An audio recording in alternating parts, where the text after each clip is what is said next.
So I want to pick up at February 24, 1924, and this is volume 16. I have a VIP on this one, but I'm getting to the stage now where I nearly have VIP on them all. Just as Jesus deposited the whole law and the goods of redemption in his mother, so now he wants to place in Luisa the foundation and the law of his eternal will. A new gospel, the gospel of the divine will. This is a very important statement. So, Luisa said, I felt immersed in the divine will, and I thought to myself, who knows how many more things on his divine will? This is only volume 16, we're not even halfway through. And she has no idea how much more is coming. Who knows how many more things on his divine will my sweet Jesus will say to other souls. She still can't accept that she is the one. If to me, who am so unworthy and incapable, he has said so many things, who knows how many more sublime things he says to others who are more good. And my lovable Jesus moving in my interior, which of course is Luke 17:21, kingdom of God is within you, said to me, my daughter, the whole law and the goods of redemption were written by me and deposited in the heart of my dear mother. It was right that since she was the first one who lived in my will and therefore drew me from heaven and conceived me in her womb, that she knew all the laws and that she would be the depository. Now this is what he's after. That she would be the depository of all the goods of redemption. Now he's going to repeat over and over as we go on. He chooses one, he deposits everything in this one, he completes the whole thing in this one, and then when that is done, then everybody else can take as much as they want. Is that okay? Some more, some less, but we're free to take what we want. But one person has to take the whole thing. So he's saying that our Blessed Mother was the depository of all the goods of redemption. And of course, she received the fullness of redemption in her Immaculate Conception. And if she's the depository of all the goods of redemption, you will understand, therefore, that she's the mediatrix of all graces. And when going out for my public life, I manifested it to the people and to the apostles. I did not add one comma, and not because I was incapable of it. And the apostles themselves and the whole church have added nothing else to what I said and did when I was upon the earth. That's a very important statement. And all down the years, the popes have said, this is the apostolic teaching, and this is how you apply it in this situation, in this modern age. But they're actually going back to the foundation to get it all. The church has added no other gospel and instituted no additional sacrament. Rather, she always turns to all that I myself did and said. It's necessary that one who is called as the first receive the foundation of all the good which I want to do to all the human generations. It's true that the church has commented on the gospel and has written much on all that I said and did. As John says at the end of his gospel, if the whole world was full of books, we still wouldn't have done it all. And the whole world is full of books and we still haven't done it all. Okay. It's true that the church has commented on the gospel and has written much on what I did and said, but she has never moved away from my source. That's terribly important. And when you consider all the crises that have been in the church all down the centuries, including our own, that is something that we can trust. The church has never taught us anything wrong. From the origin of my teachings is where she gets her stuff. So it will be with my will.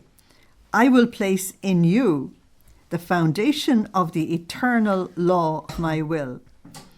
that which is necessary so that it may be understood, as well as the teachings which are needed.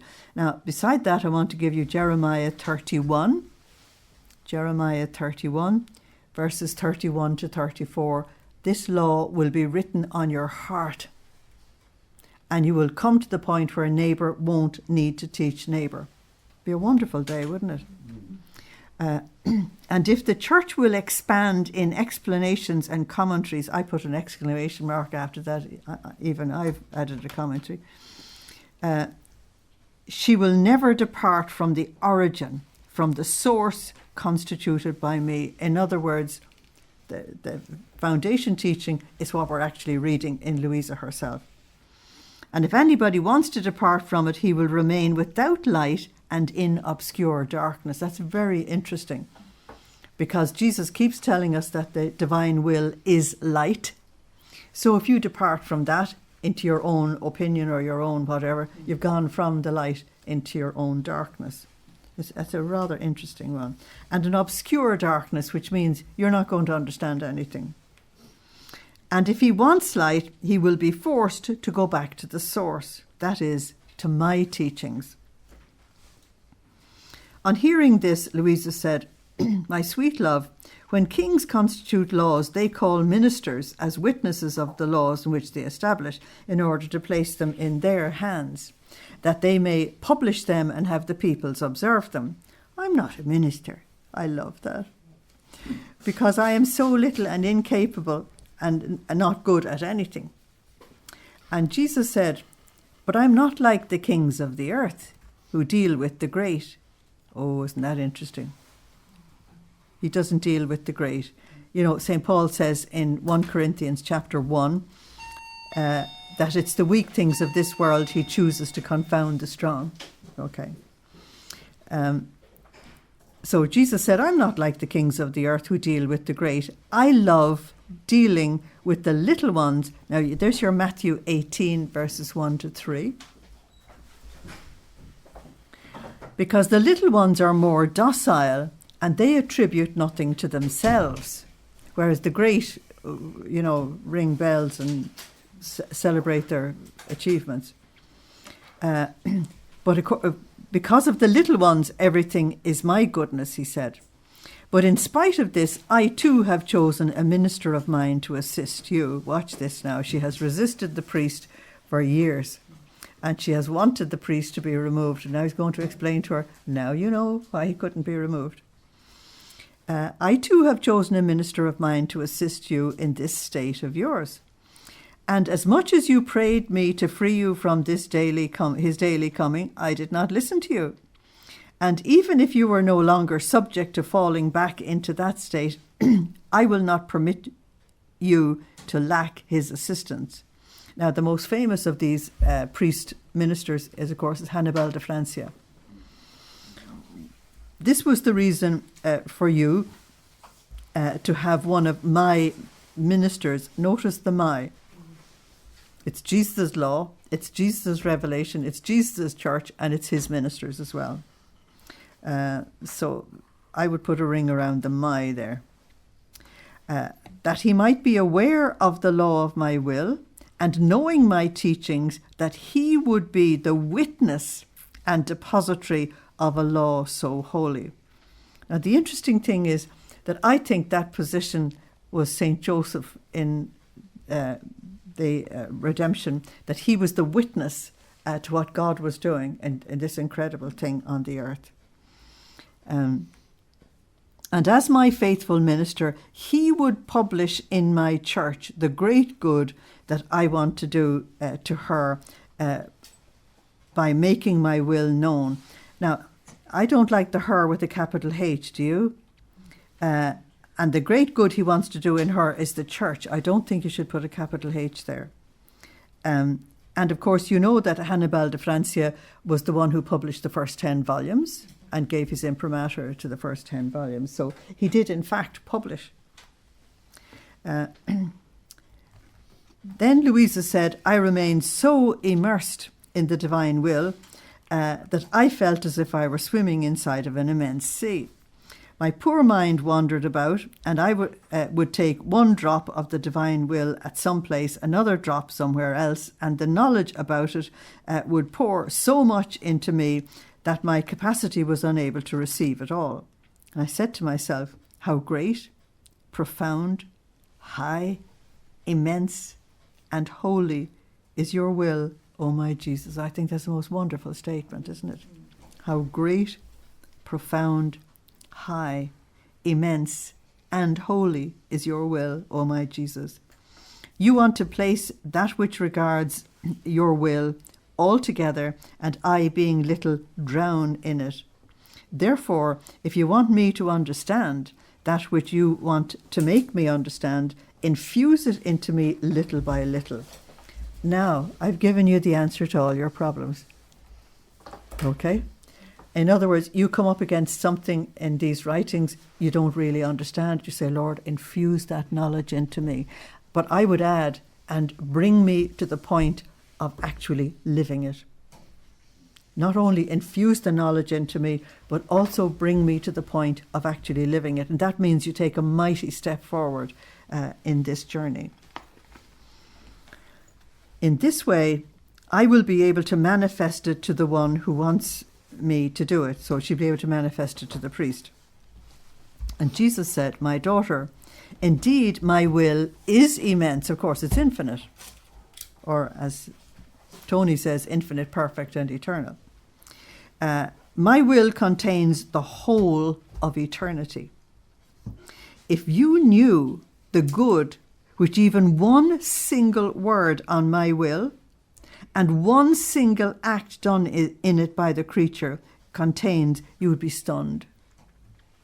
See, this is the bit we find it, we accept what we're being told and we will do the acts and everything. We can't grasp the enormity of what we're actually doing.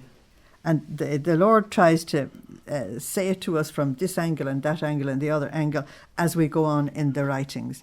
That if we could comprehend what was actually going on, we'd be completely stunned. In that act, the soul takes heaven and earth in her power. My will is the life of everything, and it flows everywhere. So that's Psalm 139. Where can I go from your spirit? Where can I flee from your face? If I go to the heavens, you are there. If I go into the depths of the sea, you are there, and so on. My will is the life of everything, and it flows everywhere. And together with my will, she, that's the soul, flows within each affection, each heartbeat, each thought, and in all the rest that human beings do. The incredible privilege of being able to influence the human race from within. As far as I'm concerned, it's the only way to do it. I think it's fantastic. The soul flows within each act of her creator. Look at that.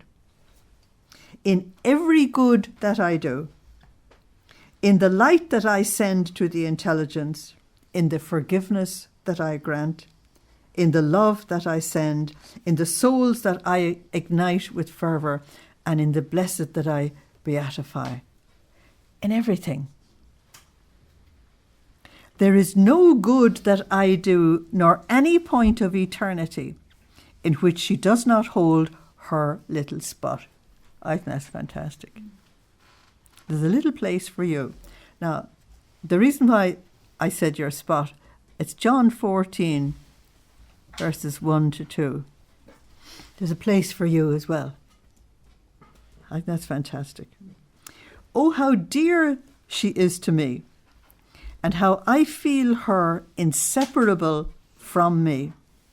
She is the true, faithful one of my will. Now, throughout the whole of the Old Testament, the struggle was to get people to be faithful to the Lord, to be faithful to his will, to actually carry out his will upon the earth. That's the whole struggle that's actually there. And so the true faithful one, I think it's a fantastic thing. She never leaves the divine will alone. Therefore, run with it, Jesus said, and you will touch what I am telling you with your own hand. Now that's an expression that you'll experience this yourself. And as he was saying this, Luisa said, I plunged into the immense sea of his will, and I ran and I ran. But who can say everything? I touched everything, I flew everywhere, and I could touch what Jesus was telling me with my own hand, but I am unable to put it on paper. If Jesus wants it, he will give me more capacity, and so I'll stop here. Now she has to revisit that, doesn't she? Because in the end, she's got to say everything. So 1 Corinthians 2:9, it's nearly impossible to say what has happened in this experience. 1 Corinthians 2:9. That's how you get things revisited, because Luisa puts her pen down and she says, no, not going. Haven't got the words. So February the 28th, 1924. All the goods which God has issued in creation, in order to give them to creatures, are suspended in his will. That's where we come along with our acts, okay? Waiting for the human will to return to the original order. This is the work he's doing in Luisa, the reordering of her will. And this is what precisely he's doing in us. Okay. So, while I was praying, Luisa said, I felt my beloved Jesus within my interior, which is your Luke 17:21. You're getting used to that one, aren't you? At one point he's praying, or he is suffering, and sometimes he's actually working. He called me very often by name, and I said to him, Jesus, what do you want? What are you doing? It seems to me that you're very busy and that you suffer much. And while you call me, drawn by your occupations, you forget that you've called me and you don't tell me anything. She doesn't let him away with anything either. And Jesus said, my daughter, I am very busy in you. This time he's not out in the world dealing with all the stuff. It's inside of her. I am very busy, but it's in you. For I am carrying out all the work of the living in my will. He says, you desire it, I do it. Isn't that it? He's doing all the work. It's necessary that I first do it inside of you.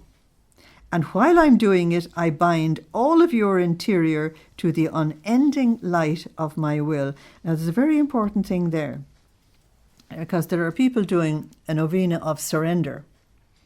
And I wonder, what are they surrendering? It's the whole of your interior. Everything. Absolutely everything. And it isn't any harm to make a little list of what's actually inside of me. Because I could be keeping back something like I might give him one thing and not give him another. And so, because it's very unusual for a person to surrender the whole thing totally. It's very, very unusual. And so he said, I'm working on each thing. So the intellect, the memory, the will, the desires, the motivations, the thoughts, the affections, the this, that, and the other, just to give you some idea of all the stuff he's got to work in. And the whole lot of it has to be reordered. The whole lot. I don't know about you, but that's work. Okay? Because as we grow up, we develop a particular way of thinking and a particular way of responding and all the rest of it. The Lord has to reorder it all so that we are an exact image of him. Okay. So I'm carrying out all the work of the living in my will. It's necessary that I first do it in you, and while I am doing it, I bind all of your interior, you see, in the unending light of my will. This means, if I was to give you a sentence for it, it means that I will be spiritualized, is the first word you use. And the second word you use is divinized. Spiritualized is the opposite of materialized. Spiritualized. And divinized is the opposite of humanized. Sorry for the funny English words, but I just wanted to give you opposites. Is that okay? So that your little human will may be connected to the divine will and take its place in it. And expanding within the divine will, it may receive all the good which the divine will wants to give to the human will. You must know that as the divinity decreed creation, it issued from itself everything that it was to give to the creature. We're going to stop there for a second. That means everything he wants to give you and me is already given. It's already paid for. It's only a case of us collecting it. Isn't that important? It's really important to stop there just for a moment. Okay, it's only a case of collecting it. Because I often say to him, you deserve it. You paid for it. Because if I pay for something, I deserve to take it away, don't I? Okay, he paid for it. So let's just look at that again. You must know that as the divinity decreed creation, it issued from itself everything that it was to give to the creature. The gifts, the graces, the caresses, the kisses, the love, which it was to manifest to her. And just as the divinity issued the sun, the stars, the azure heavens and everything else, so it issued all the gifts with which it was to enrich souls. I think that really needs a little time to stop there and realise, excuse me for giving it to you like this because it's Christmas, Santi has already got it in the bag. It's only a case of you saying, you wouldn't mind visiting my house, would you?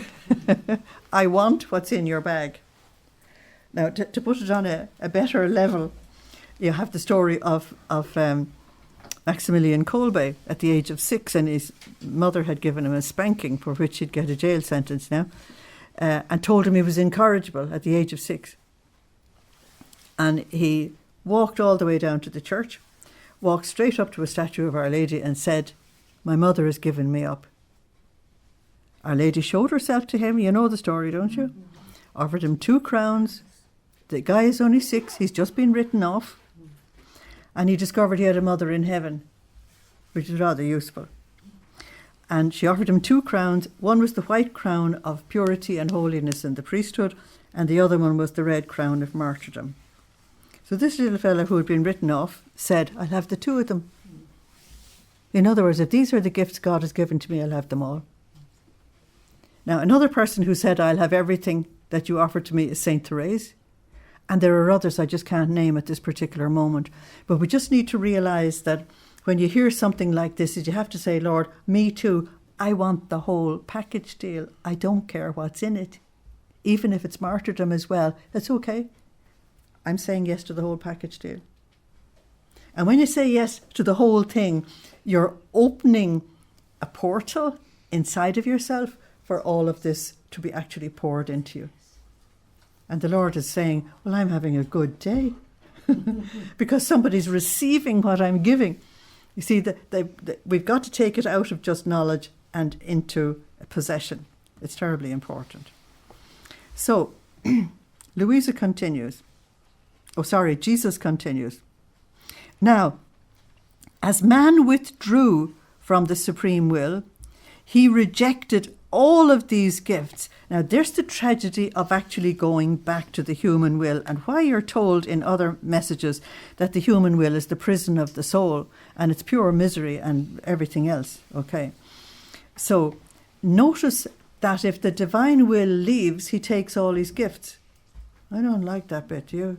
So we have to get him to stay forever. Okay.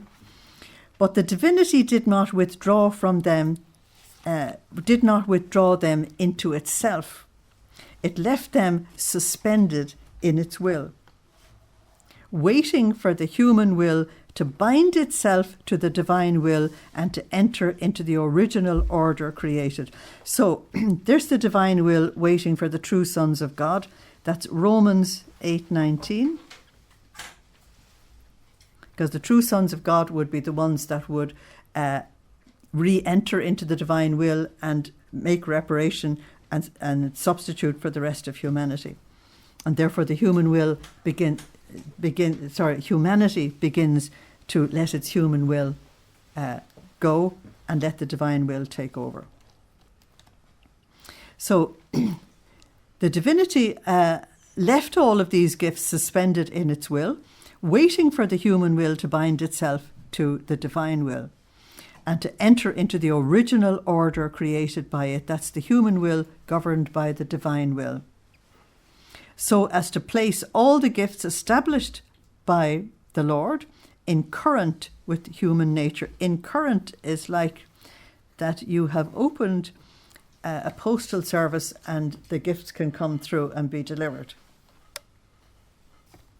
So all the finesses of love, the kisses, the caresses, the gifts, the communications, and my innocent amusements, which we have been reading about now for 16 volumes in Luisa, which I was to have with Adam, had he not sinned, are suspended in my will. So I want to give you Proverbs 8:31.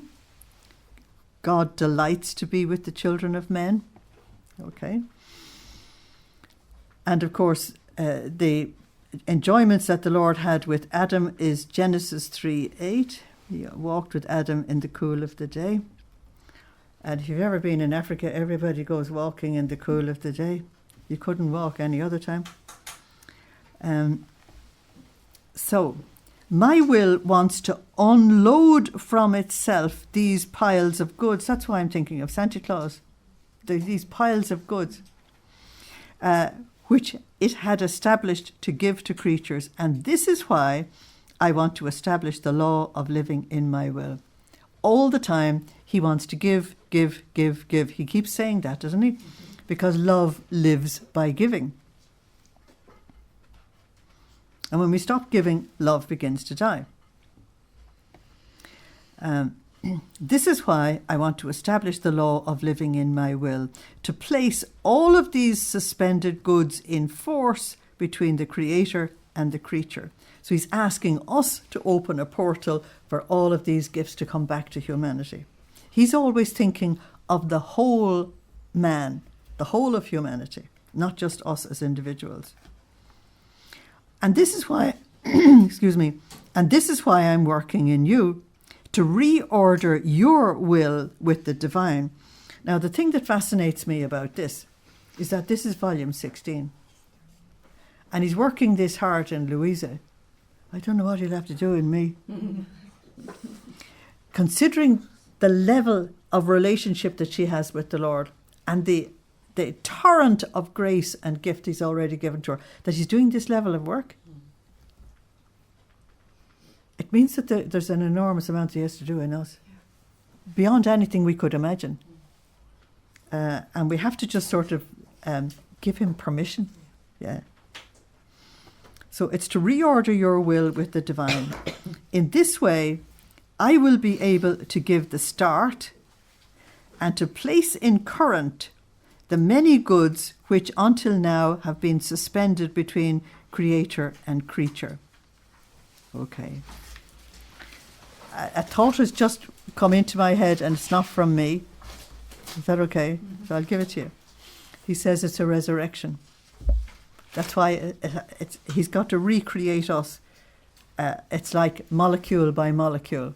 That's why it's such hard work. He's only just given to me that just this instant. It's a resurrection for each one of us,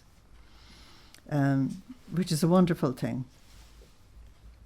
And you know from the gospel that very little space is given in the four gospels to the resurrection of Jesus.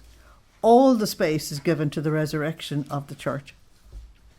Trying to get Peter to rise from the dead, trying to get Mary of Magdala to rise from the dead, trying to get Thomas to rise from the dead, trying to get the 12 apostles to rise from the dead. All the emphasis and all the work is to get the church to rise from the dead. Where Jesus was nothing. It was all over before anybody could even know what was happening. And so this is the great work that's to go on in us. Therefore, gradually, we will be radically changed. Radically changed. Or as it used to be my favourite film on Christmas Eve, I haven't seen it for years, Ebenezer Scrooge. I'm not the man I was. I think it's a very wonderful statement. I'm not the man I was. So there has to be a time when we look back and we realise, I'm not the person I was. there's been radical change taking place inside of me. So I'm working in you to reorder your will with the divine. In this way, I will be able to give the start and to place in current, that means in the whole church, in the whole world, the many goods which until now have been suspended between the Creator and the creature.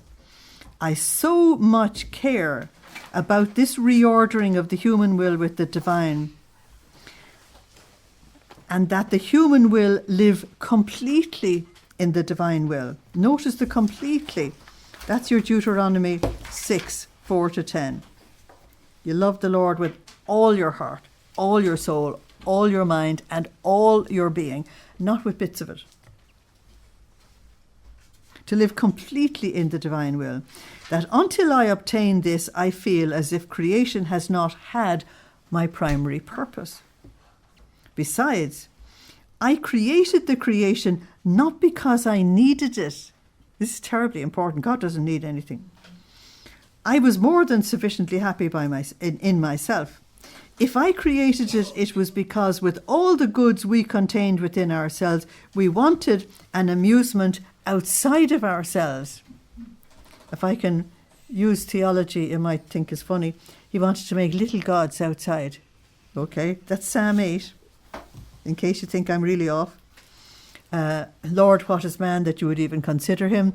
The Son of Man that you would even have a thought for him, and yet you've made him little less than a god, and with glory and honour you crowned him. Also, Psalm 86, and I think it's verse 5. I said you are gods, all of you, sons of the Most High. Psalm 86, and I think it's verse 5. If it's not, it's the one next to it. So he said we wanted an amusement outside of ourselves. And this is why everything was created. And within an intense outpouring of our most pure love. Now, look, creation was made of most pure love. That's Psalm 145, verse 17. God only ever acts out of love. Therefore, when Satan comes along, what does he try to do? He tries to destroy love. He tries to turn it into something sick and sinful. And when it becomes something sick and sinful, human nature is pulled down and destroyed. And family is destroyed. Everything is destroyed. Now, since God is love, and God created everything out of most pure love, we are at our absolute best when we reach pure love. Now, pure means not mixed with anything else. Not mixed with selfishness, not mixed with worldliness, not mixed with personal gain, not mixed with anything. Pure love. Then we're like him. And we won't reach heaven until we reach that. Because nothing can enter heaven that isn't pure love. It has to be like him. What comes back to him has got to be in the state in which it went out. So it went out in pure love, it's got to come back in pure love. So that's why all of this purification has got to happen. We issued the creature from our omnipotent breath, which of course is Genesis 2:7. So that we might enjoy ourselves with him, and he might be happy with us and with all the things created by us for love of him. Now, the emphasis you get in these teachings is that God wants to enjoy his creatures. I think one of the great joys of family is parents enjoying their children, isn't that right? And if you can't enjoy the children, you feel that you've been cheated. And yet, in all the teachings we've had all down the years, I've never heard a priest ever tell us that God wanted to enjoy your company. Isn't that amazing? Never heard. When I was young, we got this terrible image of God. You're 5 minutes late for Mass and you go to hell. And I used to go home and say, what's wrong with him? Because my father wouldn't throw me out if I was 5 minutes late. He might give out to me, but he wouldn't throw me out. And he wouldn't say I was fit for hell if I didn't sort of jump to the moment. So I used to say, what was wrong with God? It wasn't what was wrong with God. It was what was wrong with the preaching that we were getting.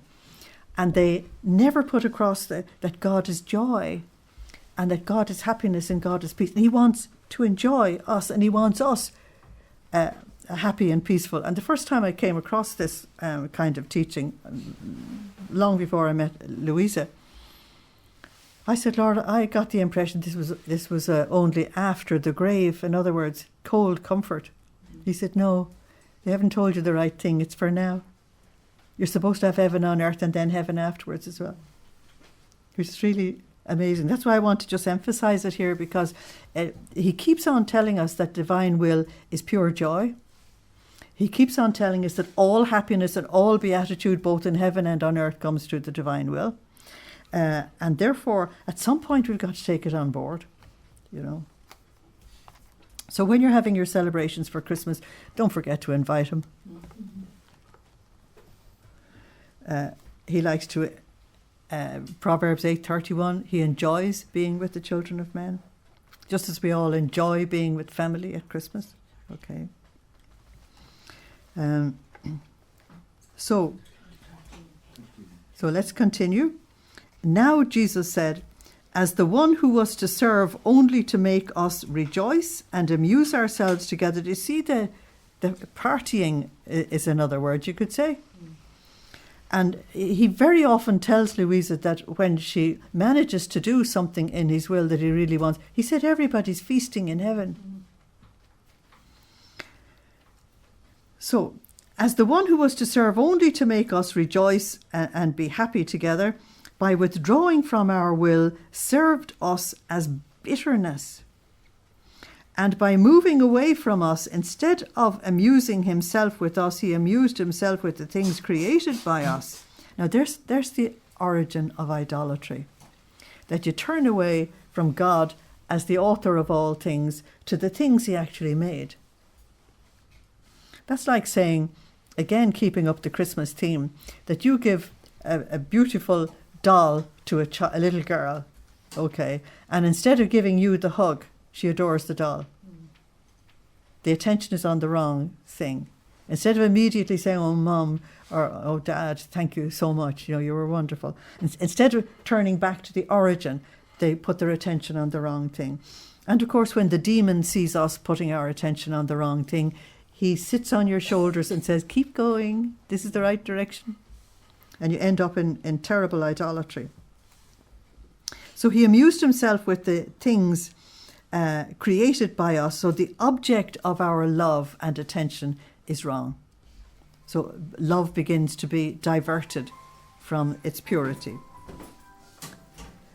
Was not this destroying our purpose, he said. And so Jesus is trying to say that if we turn from the origin of love and the origin of life to anything else, that our standard is too low, our eyes are too low, and we will be dragged down instead of lifted up.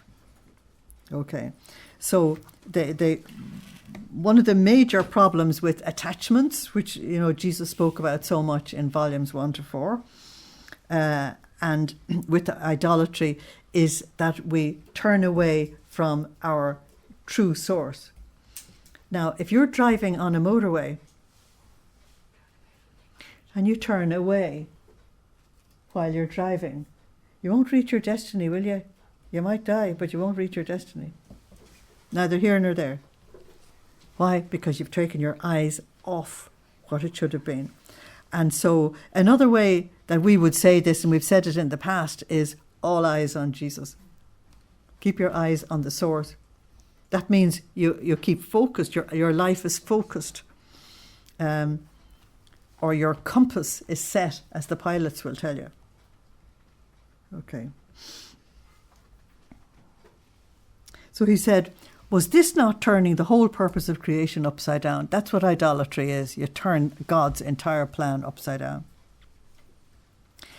So, See then how necessary it is that we restore our rights and that the creature return into our womb, so that we may begin our enjoyments again. Now, really what Jesus is talking about here, at other times we would have called this the war between flesh and spirit. And the war between flesh and spirit is Galatians 6, verse 16 to 26. The war between flesh and spirit. And the demon wants you on the level of flesh because then he can grab you very easily and pull you down further and further. There's the war between flesh and spirit. So Jesus is trying to pull us up to where God wants us to be, and the demon is trying to pull us down. And so Jesus says, but man must return there where man made our sorrow begin. And he must bind himself to our will with an indissoluble bond. That means permanent spiritual marriage. Okay, that's permanent spiritual marriage. In other words, it's not just a temporary thing. It's a true bond. You see, a bond is a contract, and the word contract is used for covenant in the Bible. So that's why I say it's a permanent spiritual marriage. He must dismiss his own, that means his own will. You need to add the word will in there. And live of ours, or we would say out of the divine will. The little word of by itself isn't sufficient. So he must dismiss his own will and live out of our will. That makes more sense, doesn't it? So this is why I'm working in your soul, and I want you to follow the work of your Jesus, who wants to place in current the gifts, the suspended graces, which are there in my will, for everyone, of course. Okay. That's a very wonderful teaching, but you need to take it slowly. So, March the 2nd, 1924. By virtue of the light of the divine will, Jesus extended himself to all creatures. And so does the soul who lives in the divine will. And so people in the divine will become the legitimate children. That's your Romans 8:19.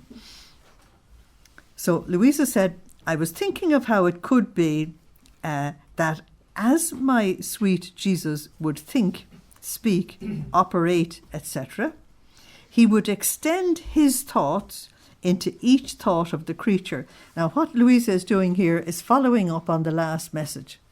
How do we do this practically? So, my beloved Jesus moving in my interior, which is your Luke 17:21, told me, my daughter, there's nothing to be surprised about. In me there was the divinity with the unending light of its eternal will. That's your 1 Timothy 6:16. God lives in unapproachable light. So in me there was the divinity with the unending light of its eternal will. In this light I could see very easily each thought, word and heartbeat of all creatures. So there you have the omniscience of God. He knows all things. The omnipresence of God. He's present in all things. And the omnipotence of God. He can do all things. Okay.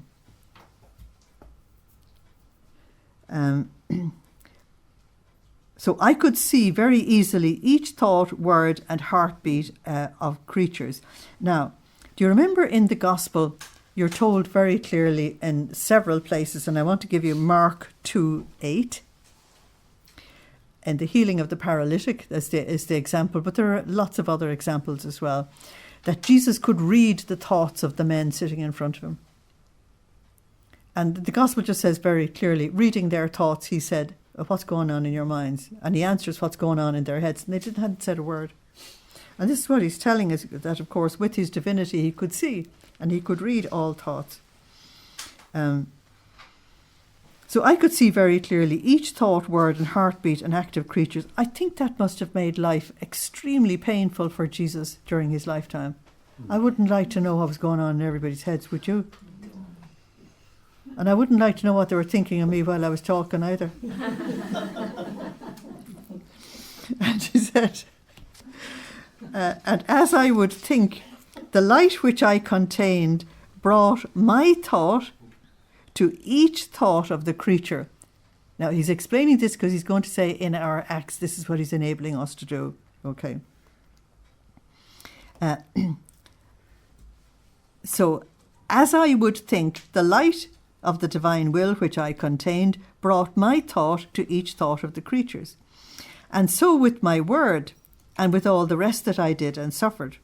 Look, the sun also possesses this power. Its light is just one thing or one reality. And yet, how many are not inundated by that light? If the whole interior of man could be seen, now you know you have your list here. Thoughts, heartbeats, affections are listed on top of what you might have listed already. Just as the sun invades everyone with its light, so would it make its light flow in each thought, each heartbeat, and the like. Now, if the light of the sun can do this, without the sun descending down below means down on the earth, from up high where it is 39,000 miles, light years away. No, miles, is it? Anyway, to give its light and heat to each one. And yet, it is nothing other than the shadow of my light. The sun is only a symbol of what God is himself. So much more can I do it, as I contain immense and endless light. 1 John 1:5, God is light. Moreover, because my divine will contains this power, as the soul enters my volition, she opens the current. Nowadays we would say opens a portal for divine light to come through to everybody else. So she opens the current of the light which my will contains. In other words, we open a door or open a portal for that divine light to come through.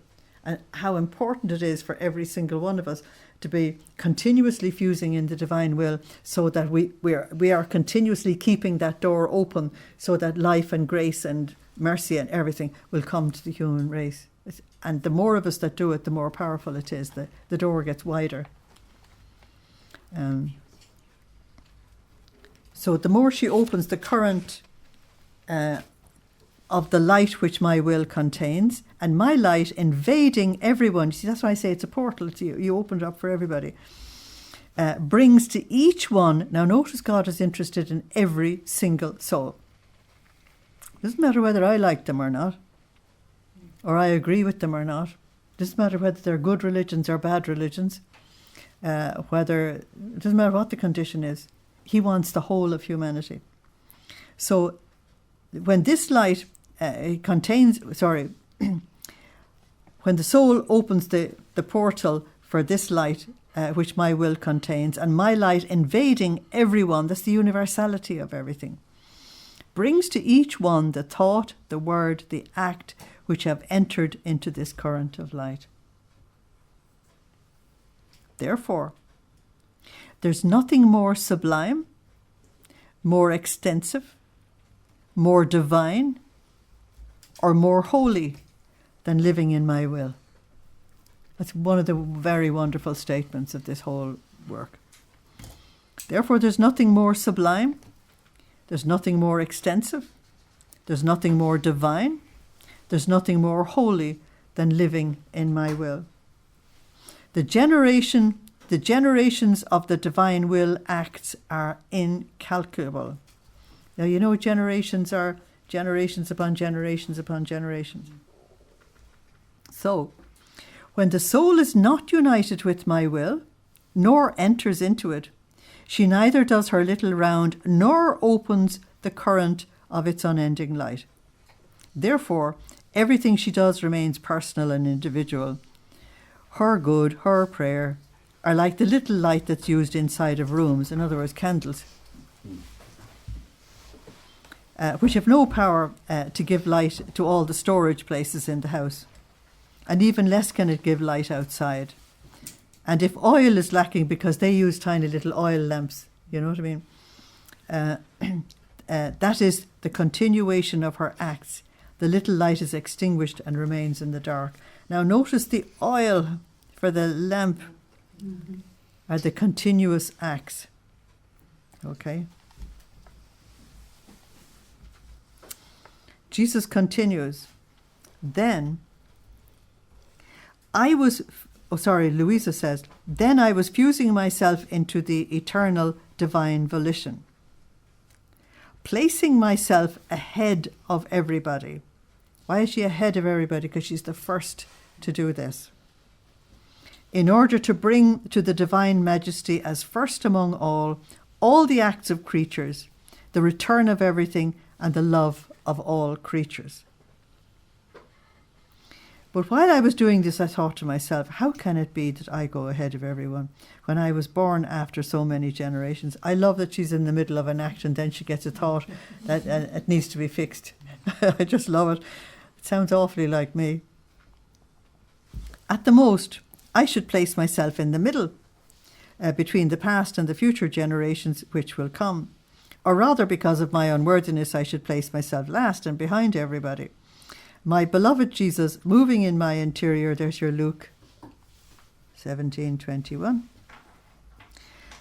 said, my daughter, the whole of creation was created so that all, look at the A-double-L, would do my will. In other words, the whole of man, the whole of creation is just one man. We're all just part of Adam. The very life of creatures was to flow within my will like the blood flows in the veins, which of course was the pre-fall position. They were to live in the divine will as my true children, which is your Romans 8:19.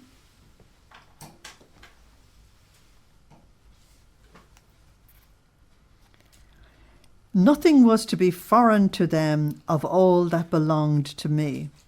Just as children growing up with you in your house, nothing in your house is foreign to them. I was to be their tender and loving father. This is the Abba of the Bible, the tender, loving father. And they were to be my tender, loving children. Now that's Psalm 103. As a father loves his children, I think it goes from verse 45. I wouldn't be completely certain on the verse. As tenderly as a father loves his children, so the Lord loves those who fear him. So, in the messages leading up to this, the emphasis was on the joy and the happiness that was to be celebrated between God and humanity.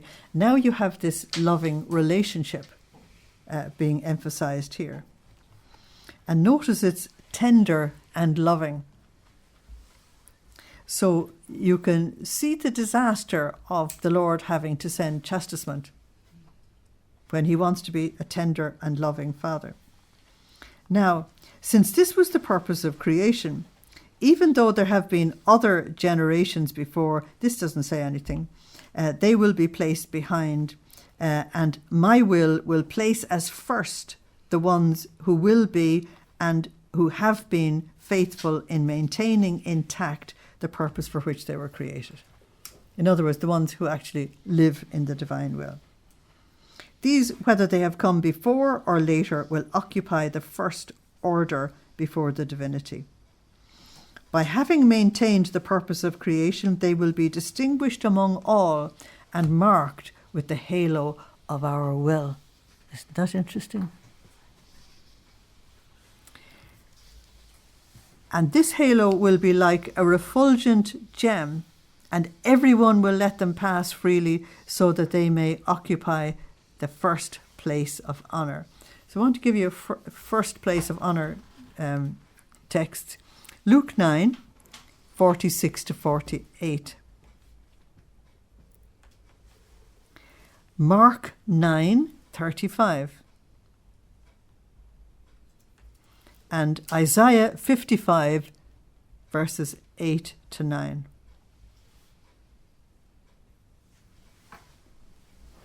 So what the Lord's going to do now is give us two examples of what he has just been saying. And this is the model for us in our teaching, that you give the teaching, then you give some examples.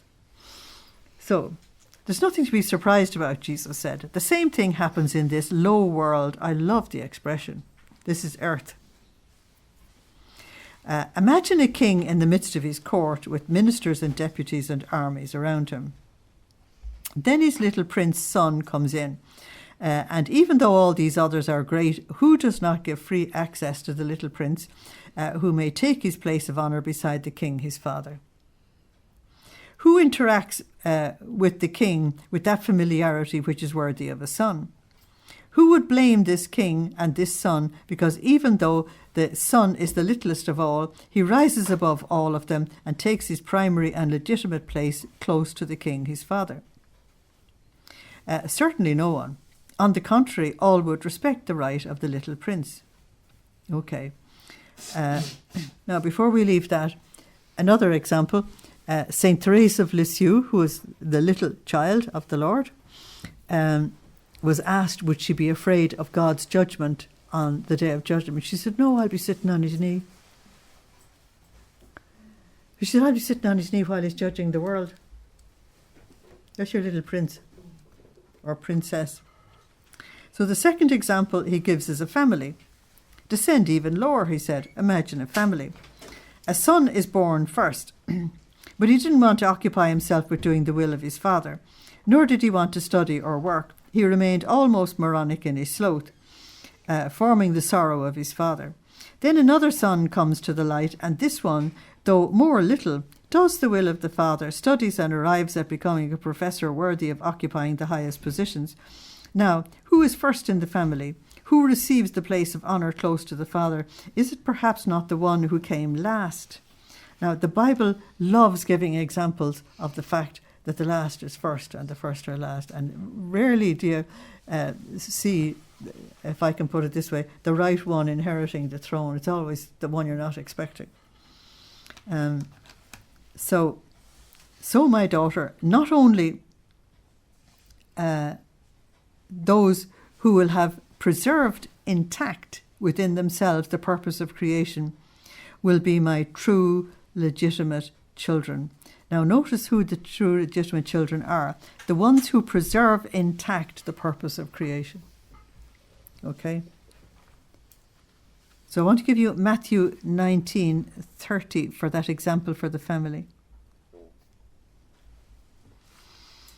By doing my will, they have preserved within themselves the pure blood. Now notice the pure, it's not mixed with anything else. The pure blood of their celestial Father, who has given them all the features of his likeness. That's 2 Corinthians 3:18. You become like that which you worship. And therefore it will be very easy to recognize them as our legitimate children. Our will preserve them noble, pure, fresh. I love the fresh. That means that it's always a new day. It's always a new creation. As far as God is concerned, you're starting today. So you don't have this stale thing, oh, I've heard that all before, you know. So our will preserve them noble, pure, fresh. All love, because we mentioned it many times that the summary of the 36 volumes is divine will and love for the one who created them. All love for the one who created them. So that all love for the one who created them is your Deuteronomy 6:4-10. And also John 15:9. As the Father has loved me, so I have loved you, and so you are to love one another, and so on. Everything is love.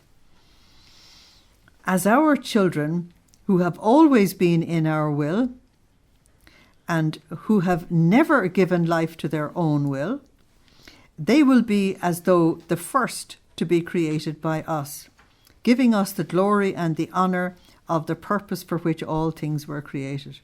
This is why the world cannot end. Very important, because so many people are saying we're seeing all the signs of the end of the world. We're seeing all the signs of a new era, an old era dying and a new era coming. So this is why the world cannot end. We are waiting for the generation of our children, who by living in our will give us the glory of our works. These will have our will alone as their life. It will be so very natural for them to do the divine will. Isn't that something? It will be spontaneous.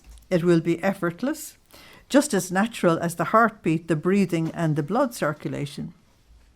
They will not keep it as law, because laws are for rebels, but they will keep it as their life and as honour, as the beginning and as the end. Therefore, my daughter, may you take to heart my will alone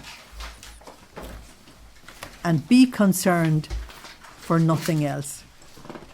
If you want your Jesus to fulfill in you and enclose in you the purpose of the whole of creation. It's the most wonderful text, isn't it? So, March the 13th, 1924, true love can hide nothing from the beloved, and the divine will is most pure light. So, light and love. That is God. God is light and God is love. So it's 1 John 1:5 and 1 John 4:7, and the verse is coming after it. Luisa said, I felt myself dying because of the privation of my beloved Jesus. Then, after much struggling, he moved in my interior. That's your Luke 17:21. And he shared his pains with me. Now, I want you to notice in this particular text, everything has now become interior. All the sufferings are interior. Before, she used to have them exterior. It's now all gone interior. So he moved in my interior and he shared his pains with me. But so much that I felt I was suffocating. I felt the rattle of agony, and yet I myself am unable to tell who was the cause of my pains. You see, this is nothing to do with the exterior anymore. She's shifted into a higher plane altogether. So the pains on an interior level in the divine will are divine pains. She's going to get the words after a while. Only I felt I was within an immense light. 1 Timothy 6:16. I was within an immense light, and this light changed into pain for me. That's very interesting. It changed into pain. Then, after I had somehow suffered, notice somehow suffered, because she identifies suffering as in the body.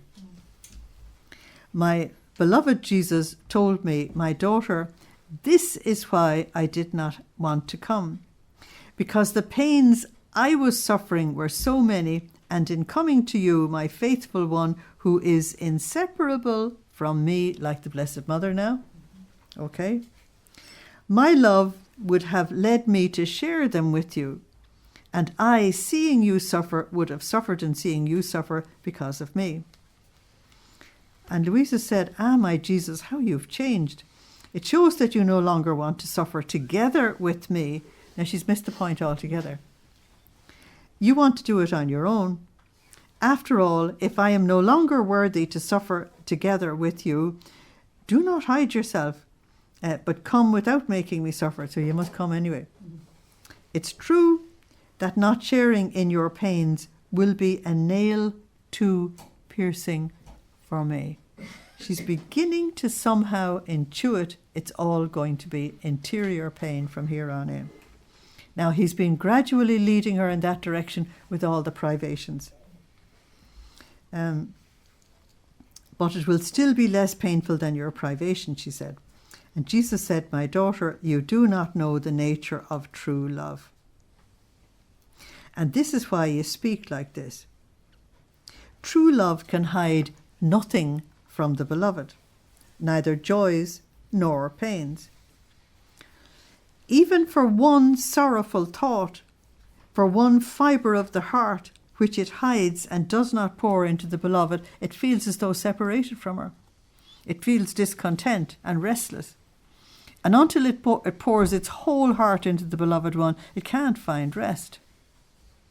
So coming and not pouring my whole heart into you, and also my pains, my joys, and the ingratitude of men would be too hard for me. I've tried to put that into English. Is that okay? I would content myself with remaining as though hidden in the depth of your soul, rather than coming and not sharing with you my pains and my most intimate secrets. Therefore, I will content myself with suffering in seeing you suffer, rather than not pouring my whole heart into you. So, if she's inseparable from him, and he's receiving all this terrible stuff from earth, she's going to feel it. So she doesn't need nails, she doesn't need a crown, she doesn't need a carrying of the cross, she doesn't need the crucifixion, it's all interior. And so she begins to appreciate the interior passion of Jesus, which she shares with us in the hours of the Passion. Okay. So Jesus is going to give her a wonderful revelation here. Luisa said, "My Jesus, forgive me. I said this because you said that you suffered in seeing me suffer.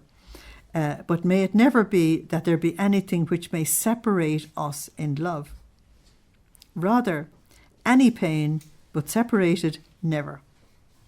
And Jesus added, "Do not fear, my daughter.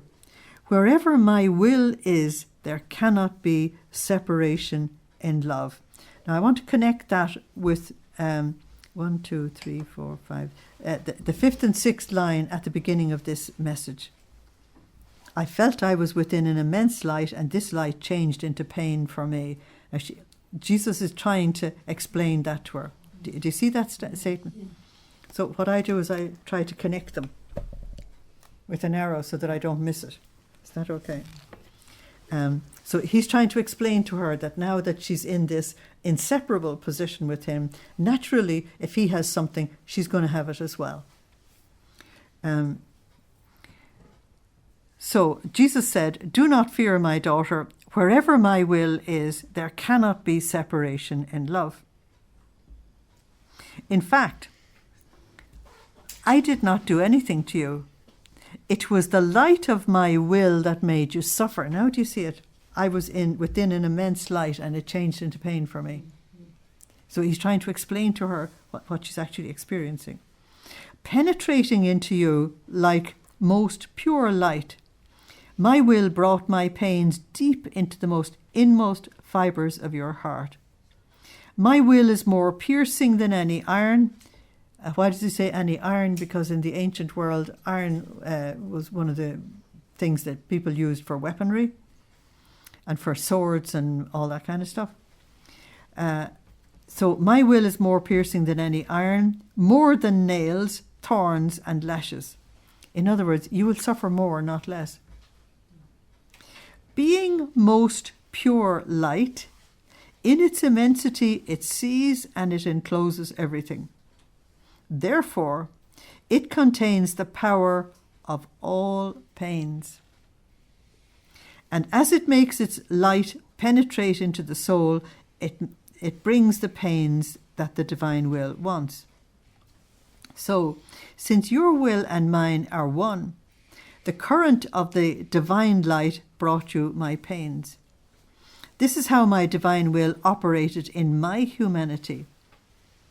Its most pure light brought me pains at each breath, at each heartbeat, and each movement. This is the revelation of the interior passion of Jesus that went on his whole life. So its most pure light brought me pains at each breath, each heartbeat, and each movement, into my whole person. I mean, that's unimaginable for me. I don't know about you. Nothing was hidden from it. Either what was needed in order to restore the glory of the Father on the part of creatures, or their offences, or what was needed in order to save them. Therefore, it spared me nothing. Its most pure light crucified my most intimate fibres. Now, Luisa tries to give that to us piecemeal in the hours of the Passion. Its most pure light crucified my most intimate fibres, my heartbeats of fire, because love, when it reaches a certain level, actually ignites. Even Saint Therese of Lisieux said that she experienced love as fire inside of her. And so the divine will made of me the continual crucified. Now there is a new title for Jesus. The continual crucified. And not only in my hands and feet, but its light scanning me thoroughly. I got a little shiver when I was looking at that. Because, the scan doesn't miss anything. It's not meant to miss anything, is it? And, if the doctor doesn't know what's wrong with you, he says, we'll try the scan. Then you're in trouble, And so, if the Lord scans me completely, I'm in real trouble. I don't know about you. Because he's not going to miss anything. And he says, one heartbeat, one fibre. He gets right, he can see absolutely everything in our desires and our motivations and everything. So it's really better to let him do the scanning and get on with it. Instead of thinking there's a hole where I can hide, because there actually isn't. If creatures knew what my divine... where am I? Oh, yeah. So it made me the continual crucified, and not only in my hands and feet, but its light scanning me thoroughly, crucified the tiniest particles of my person. That's why when you allow yourself to get into deep prayer, you'll notice that some kind of a spot has been touched, and it has got to be got rid of. You mightn't even have a name for the spot. Do you know what I mean? It's the scan saying, shift. And that's why prayer mightn't be comfortable all the time. And it shouldn't be if the scanning is going on. But I'd rather be scanned now than later. Don't know about you. If creatures knew what my divine will made my humanity suffer for love of them, they would be drawn to love me as by a powerful magnet. That's absolutely true. But for now, they cannot, because their taste is rough. Now, the word taste is used here to sort of what they want, their desires. And they are profaned by the human will. In other words, they're wanting the wrong things. And they would not enjoy the sweet fruits of the pains of my divine will. More so, since living at the low level of the human will, please look at the low level. They would not even understand the height, the power, the attitude, the goods which the divine will contains. They wouldn't have a clue what you're talking about. But the time has come, this is for the new era, the time has come when the supreme will, making its way into the midst of creatures and making itself understood more, you see, it takes time to understand it completely, insofar as you can, will manifest the pains of my eternal will that the eternal will made my humanity suffer. We get that in the hours of the Passion. Therefore, when the light of my will flows within you, let yourself be scanned. Don't resist. Let yourself be scanned by it, that it may accomplish its perfect and full or complete work in you. In other words, the divine will wants saints. At one stage in my life, I might repeat it again if I ever get time, I did a historical study of the church and did a huge big graph. I don't know whatever happened to my graph. And one of the things that amazed me was that at every crisis in the church, the Lord answered it by a crop of saints.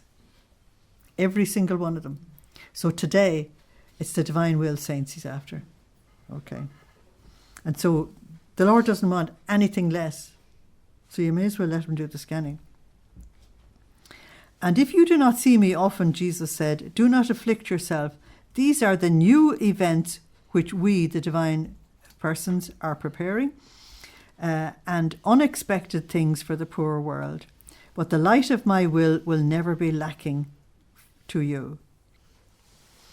After this, my beloved Jesus disappeared, and I felt as though immersed deep inside his will. I felt my poor littleness in contact with the divine greatness. That's the I am not flowing in the I am. The nothingness in the allness. Okay. So I felt my poor littleness in contact with the divine greatness, height and immensity. My misery touched by divine riches. My ugliness touched by eternal beauty. Isn't that magnificent?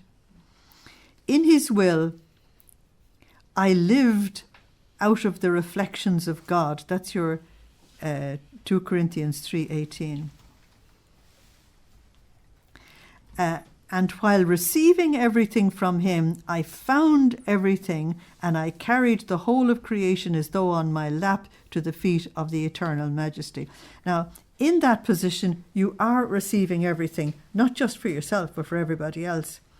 And it wouldn't make sense not to pass it on to the whole of creation and bring the whole of creation back with you. That's the process that has got to happen. It seemed to me that in his will, I did nothing but ascend to heaven and descend upon the earth. Now that's John 1:51, the letter. I did nothing but ascend to heaven and descend upon the earth, to then ascend again in order to carry all the generations, to love him for everybody, and to have him loved by all.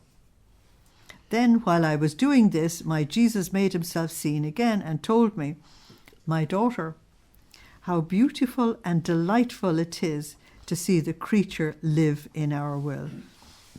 She lives out of our reflections, and while living out of our reflections, she absorbs into herself the likeness of her Creator. So she is embellished, riched, expanded so much as to be able to take everyone and bring everything to us. Now notice that while living in the divine will, you don't pray for yourself at all. The Lord embellishes, enriches, gets you to move on and sanctifies you and absolutely everything else. It's his work. That's what he does. And so we'd only be spoiling it if I said, well, I'd prefer red if you wouldn't mind, when he knows some other colour is the right colour for you. So we'd only be messing it up.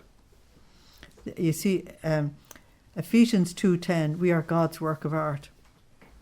Now the canvas can't say to the painter, do you mind, I don't like that colour. Because the painter might be using a dull colour at that particular moment, but if you look at the picture on the wall down there, the dark colours were absolutely essential for the bright colours to be seen. And so we have to let the Lord choose what he'll, and sometimes it's trials, sometimes it's pains, sometimes it's joys, sometimes it's happiness. We just don't know the colours and the paints that he's actually using. But he's working away on us while we're working away, trying to give him the glory and praise and bring humanity back to him. So she is embellished, she's enriched, she's expanded so much as to be able to take everyone, I love the everyone, and everything to us. And she draws so much love from us as to be able to love us for all. Now to me that's John 7:37 to 39, that Jesus said, if you come and you really drink from me, out of your own heart will flow fountains of living water. And we, that is the three divine persons, find everything in her. All our love issued in creation, our satisfaction, our contentment, and the return of our works. Okay. Our love towards the soul who lives in our will is such and so great that what we are by nature, the soul becomes by virtue of our will. There's your Psalm 86. And I think it's verse 5 again. I said you are gods, all of you sons of the Most High. And it's also your Psalm 8. You've made us little less than a god. With glory and honour you crowned us, giving us power over the works of your hands. So what we are by nature, Jesus said, the soul becomes by virtue of our will. We pour everything into her. Not even one fibre of hers do we leave out which is not filled with what is ours. We fill her so much to the point of overflowing, forming divine rivers and seas around her. And into these seas we descend and enjoy ourselves. And we admire our works of love, feeling fully glorified. Therefore, my daughter, live in the most pure light of my will. If you want your Jesus to repeat again that word which he spoke in creating man, by virtue of our will, let us make this soul in our image and likeness. You see, it's you can call it resurrection and you can call it recreation. We're being remade. So I'm going to stop there for tonight.